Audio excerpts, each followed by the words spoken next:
Okay, for today's lesson, we're going to look at social support as well as political strategies to overcome food shortage.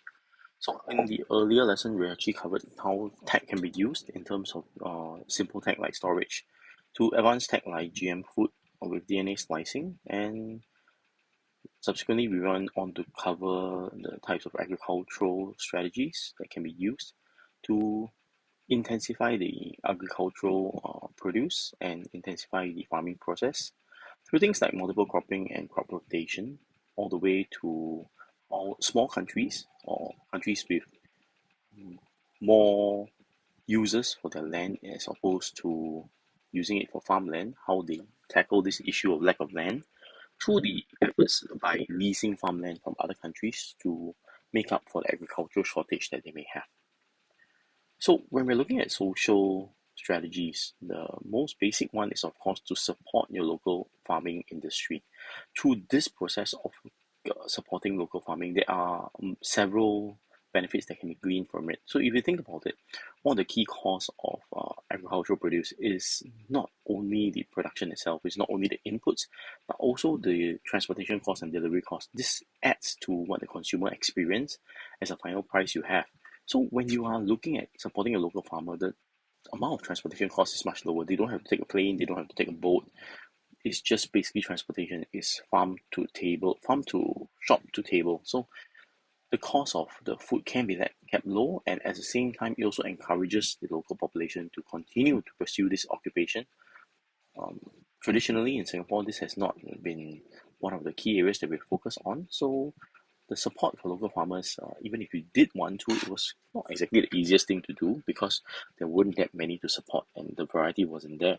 But now, with the new push by the government to hit 30 by 30, okay, so Singapore Food Agency and their 30 by 30 initiative, um, you do tend to see more local produce available. And although at this current moment, it does seem that our local produce is still a little bit more pricey compared to imported food, if we can meet the quantum, right, the local demand quantum, and the supply can increase, it can actually get lower. Okay, so this is very unique if you think about it from a larger country standpoint, right? So my example I can give you is when I go to Japan, right, and you look at the local produce, it's amazing and it's very, very cheap, the fresh produce. But when you think of the same produce that you buy in Singapore, the same Japanese cabbage, right, it can be easily 6, 7 times the price. Okay, in Japan it's $1. It's a, comparatively it's about dollar Sing to buy the head of cabbage. If you buy the same head of cabbage in Singapore, it can be $5, $6. So why? Because the importing process, there's cost involved. There are people who need to get their cut in the transportation, in the middleman business. So by supporting local farmers, you are actually encouraging them to produce more, and then as a result, you can use this as a strategy to overcome your food shortage problem. Population control. Now, population control it can be very drastic, it can be very simple, right? So the baseline is this: if you have less people, you have less food that is needed. So it is a very simple to understand concept. However, when you are dealing with population control, it is a very sensitive thing on two levels. Number one, countries do not want their population to get smaller. Okay, so this is not natural, not something that countries want naturally. Okay, however, you have to understand that there are always different needs that country has to face at the moment in time. So we're facing very, very large scale food shortage. One very quick way is to reduce the population. Right? So you have less people, you will have less need for food. Okay? Now, how do you get to that point? Okay, there are strategies that governments can use to encourage birth control, right? Either through positive um, incentives like giving you money if you choose to go for birth control procedures like vasectomies and sterilization. Okay, yeah, where you are either one of the married couple goes through the process and you are awarded an incentive. Okay, so it can be in a form of tax rebate, it can be in terms of cash incentive. Like in India, previously they used this as a cash incentive to encourage people to go on birth control. Right, the other way is of course more punitive, like what China used to do with their one child policy. Um, If you have a second child, you are going to be a very hefty fine is going to be imposed on you. Subsequently, an even more hefty fine will be imposed. However, the imposition of these incentives and disincentives are useful to a certain extent only, because you have to understand, to a middle class family, right, this incentive and disincentive may need to be cranked up by quite a bit, or it needs to be tied to your means. Otherwise, there's no value. Okay, so for a person who earns, let's say, $1,000 a year in annual income, right? If I were to fine you $100, that's 10% of your annual income. That's very significant. However, think of it the other way. If I were to give you $100 if you go on birth control, right? If you go on birth control, I give you $100. That's also quite significant, right? I give you a 10% boost in your annual income. Okay. However, if you have $100,000 worth of annual income, the same $100 will not do anything for you. So it's got to do with the general population, who are you targeting, and how effective it can be. So finally, we are looking at political strategies. This is a bit similar to what we talked about earlier in terms of agricultural and food policies.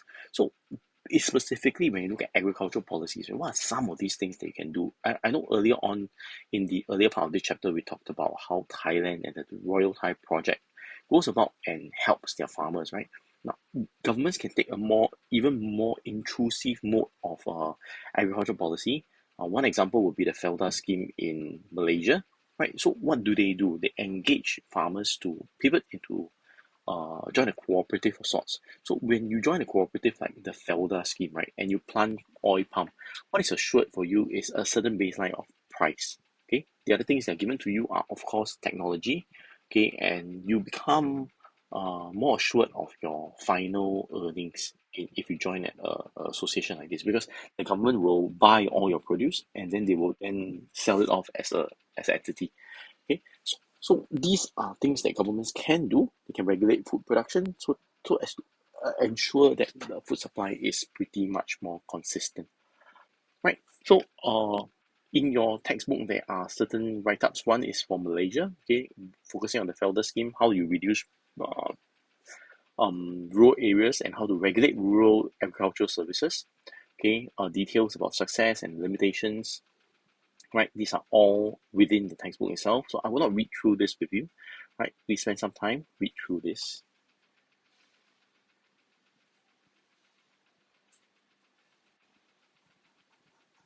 In terms of Singapore, right, we also have political intervention.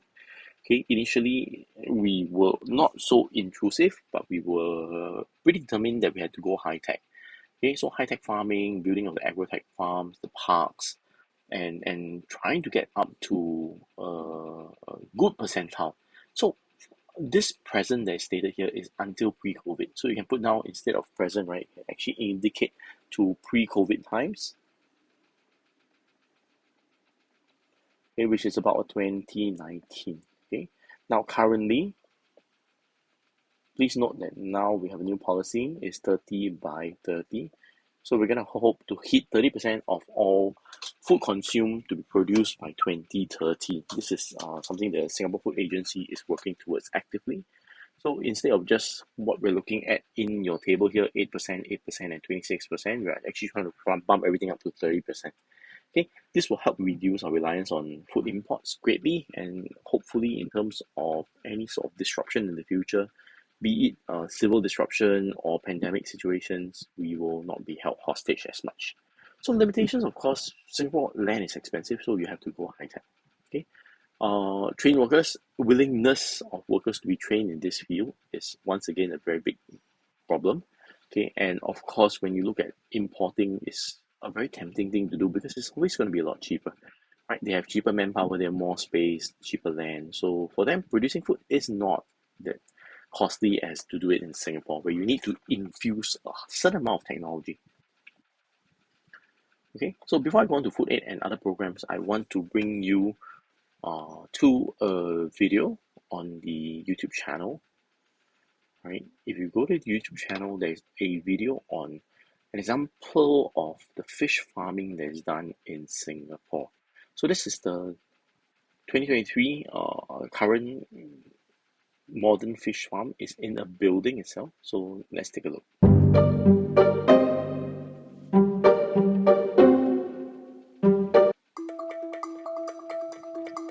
You've heard of vertical vegetable farming and community plots on rooftops, but the next frontier for urban farming in Singapore is this: growing fish not in the sea, but in Apollo Aquaculture's 8-story facility in Lim Chu Kang. Deputy Prime Minister Heng Swee Keat announced in the budget that $16 million will be set aside for a new agri-food cluster transformation fund to help farmers better harness technology in local production. The goal is for Singapore to be able to produce up to 30% of its own food by 2030, up from less than 10% today. The Straits Times speaks with one farming company looking to revolutionize fish farming in Singapore by having their entire operations on land.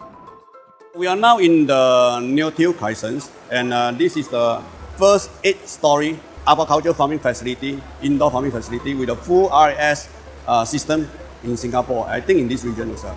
It's a recirculating aquaculture system. Means the water is fully recirculated and with minimum waste. I think this facility you can see that it's really in-house, indoor, and it's not affected by weather. Basically, we eliminate a lot of these external factors. Our first phase is to produce more hybrid grouper and coral trout. The first phase of 3-story, we can produce up to about 1,000 tons a year. If we 8-story built up already, the food fish output from here per year can go all the way up to 2,700 tons. Urban farming is, of course, land-based, and you can be modular and flexible. Most important is the way we farm is really use less space because we can control what we are farming. And also we find very safe in the sense that we don't need to use any antibiotic. And I think with this we can really improve and maximize the output to produce safe food. Today we still import a lot of food from overseas. With the climate change and other factors that really can impact the import. Therefore, I think it's important for us to do our best to produce more food for Singapore.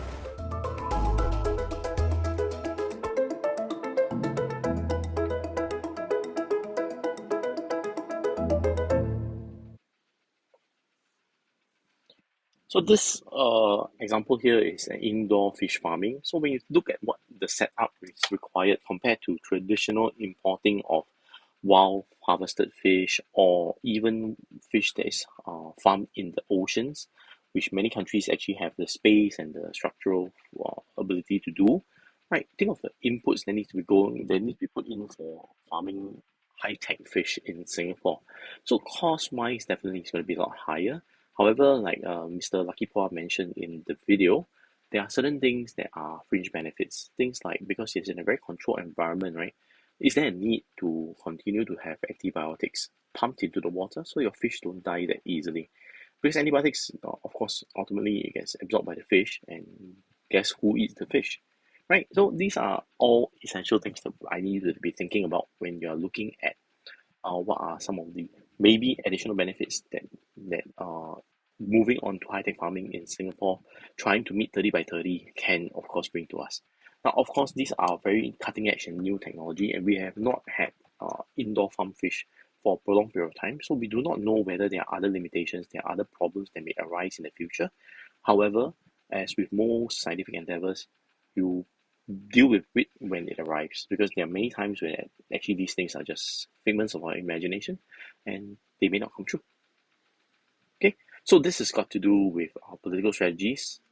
And one final one is, of course, when you are facing great food shortage, you can appeal outwards for food aid and food programs to come in and help your people. So food programs can come in the form of international organizations offering either money for you to buy, or in terms of direct granting of food, okay, from their storage facilities, from their member countries. Um, and this come as international funding and support for your people. Now, it doesn't mean that this is free. Please bear in mind, food aid and food assistance programs, like we've mentioned much earlier before, is not always free. And actually, there are always terms and conditions that come with this. Right? So different forms from a very small level or individual school level sort of school meal provision, okay, all the way up to emergency food supplies during maybe natural disasters or human disasters. Okay, so these, once again, right, this is the UN World Food Program, and what levels do they deal with? So actually the it's a very scalable thing, from the very small individual level school meals all the way to national emergencies. So I'm going to give you a couple of minutes to ponder. You can pause the video and read through your three of these.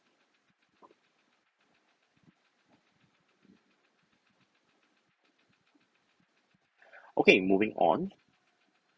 For the World Bank, you have also got a program that's run by the World Bank. So now you may be wondering, then who do I pick? My If I need help, who do I approach? Do I approach UNICEF or do I approach a World Bank? It all depends on who is able to help you quickly. Because bear in mind, when you are appealing for this help, right, you're in dire straits. Your country is facing a case where potentially you are in famine already or your people are already dying. So it is not like you're shopping for the difference between an Android phone or an iPhone. It is really who can help you now. Okay, but there are always limitations with each one. Some of them have limited amount of money, some of them have a limited amount of resources that cannot be stretched in multiple directions at the same time. So if you have multiple countries in need, this is where all these various strategies come together and they shine because then it can be shared among all these people. Okay, successes in terms of when you are able to use tech, right, it can actually give you more food. It helps you improve your food security. So think about it when we come back again for technology. Is it successful? Actually, it is, right? It does give you. But of course, with every success, there are problems.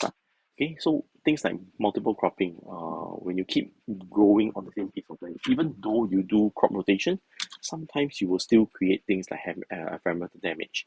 Okay, land degradation, where your land eventually becomes so bad it cannot be farmed anymore. So these are all failures that potentially come with technology.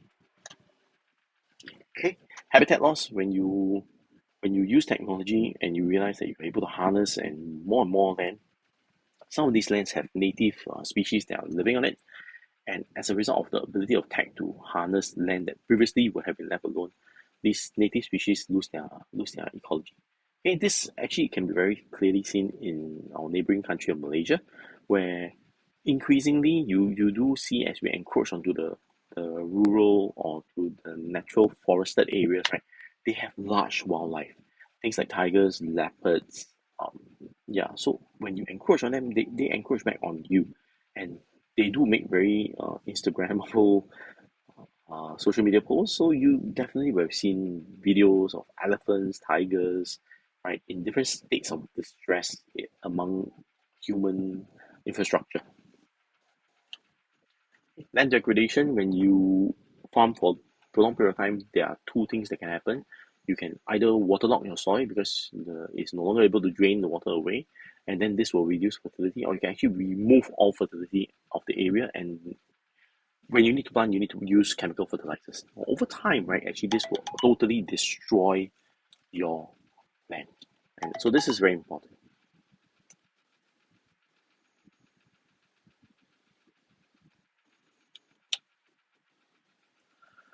Eutrophication. We talked about eutrophication, so keep that in mind. This is another potential issue.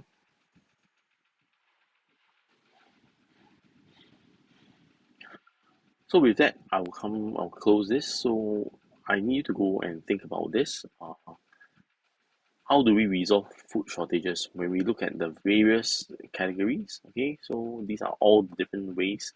Individually, what are the strategies used? What are some of the examples? Okay, now I also need you to go and think about the benefits. Okay, do the benefits actually outweigh the cost? When you think of using, let's use an example of technology, right? When you think of, okay, with tech, right, I can plant so much more. I can grow so much more. I can provide so much more food.